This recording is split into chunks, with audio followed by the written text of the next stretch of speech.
पिछले दिनों international labour organisation का एक वैश्विक समागम था और उसमें भारत ने बहुत बड़ी ऊंचाई प्राप्त की है।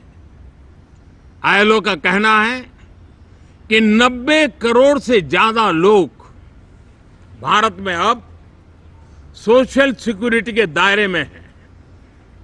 ये अपने आप में एक बहुत बड़ा अचीवमेंट है। उसी प्रकार से वैश्विक संस्था WHO ने ये कहा है कि भारत अब आंख की जो बीमारी आमतौर पर बारिश के सीजन में ज्यादा देखी जाती थी, ट्रैकोमा, अब भारत को WHO ने ट्रैकोमा फ्री घोषित किया है। तो आरोग्य के क्षेत्र में भी ये अपने आप में एक महत्वपूर्ण भारत के लिए सिद्धि है। साथियों, पहलगाम की क्रूर अत्याचार, नरसंहार पूरी दुनिया चौंक उठी थी। आतंकवादी और आतंकवादी के आके दुनिया का ध्यान उनकी तरफ केंद्रित हुआ था और उस समय दल हित छोड़ करके देश हित में हमारे ज्यादातर दलों के प्रतिनिधि, ज्यादातर राज्यों के प्रतिनिधि विश्व भ्रमण किया, दुनिया के अनेक देशों में गए और एक स्वर से दुनिया के सामने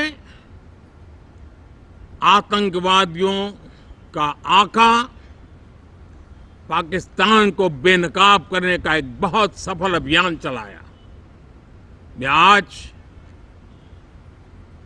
राष्ट्रहित में किए गए इस महत्वपूर्ण कार्य के लिए उन सभी सांसदों की सराहना करना चाहता हूं, सभी दलों की सराहना करना चाहता हूं और उसने देश में एक सकारात्मक वातावरण पैदा किया।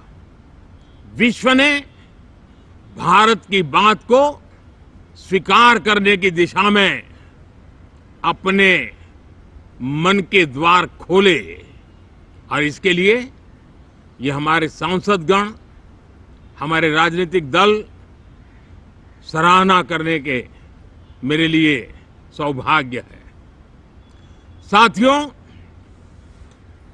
हम जानते हैं कि ये स्पिरिट, एक स्वर, एक एकता का वातावरण देश को कितना उत्साह से भर देता है। विजयोत्सव का ये पर्व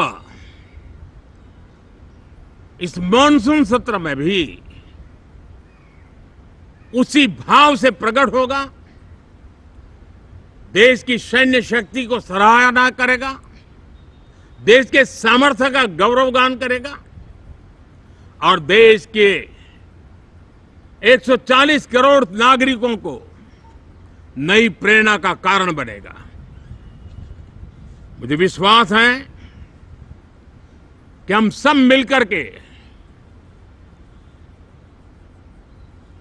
डिफेंस के क्षेत्र में आत्मनिर्भर होने के इन प्रयासों को बल दें, सेना के सामर्थ्य की सराहना करें